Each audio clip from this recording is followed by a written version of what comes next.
பேசும் மரங்களின் நிழலும் உன்னை கேட்கும் எப்படி சொல்வேன் உதிர்ந்து போன மலரின் மௌனமா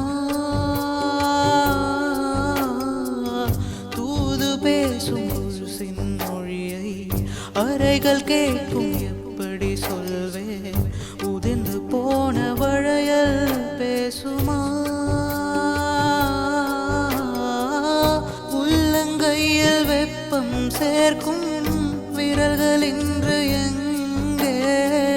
தோளில் சாய்ந்த கதைகள் பேச முகமும் இல்லை இங்கே முதல் கனவு முடிந்திடும்